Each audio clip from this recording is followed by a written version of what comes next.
தம்பி கொடையெல்லாம் எதுக்குப்பா? அண்ணே அந்த ப்ரோமோ பார்க்கலையாண்ணே நீ? தாடியே இல்லை. பேசலாமா?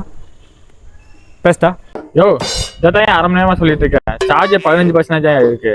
சரி தம்பி, நான் சொல்றது எல்லாமே ரியாலிட்டி தான். சொல்றதெல்லாம் உண்மையை தவிர வேறு எதுவுமே இல்லை.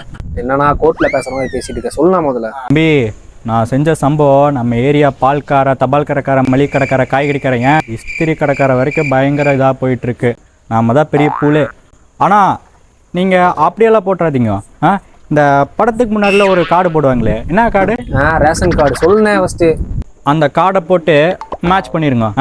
நான் சொன்ன கதையை மட்டும் நீ ஷார்ட் ஃபிலிமே எடுத்துருவியன், உன் பட வாய்ப்பு பயங்கரமாக வந்து குவியும். நான் ஷார்ட் ஃபிலிம் எடுத்துட்டு கரியர் முடிச்சிருவான் போலடா.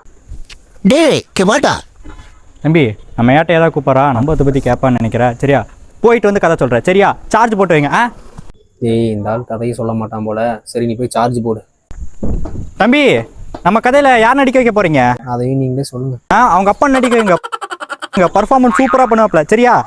ஏன்டா இதுக்காக நான் 1.5 லட்ச ரூபா போட்டு ஷார்ட் ஃபிலிம் எடுக்கிறேன்.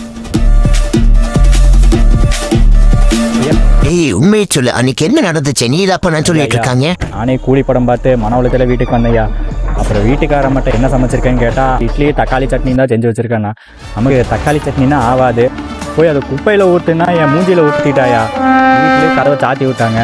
சரி வெளியே வந்து வாட்டர் பாட்டில் வாங்கி மூச்சு கழுவுனா பார்த்தா இந்த பசங்கள்லாம் அது ரத்தம்னு நினச்சி என்ன பெரிய ஆளாக்கி விட்டாங்க. இது 100% பாப்பையே பேசுங்க. தக்காளி சட்னி அது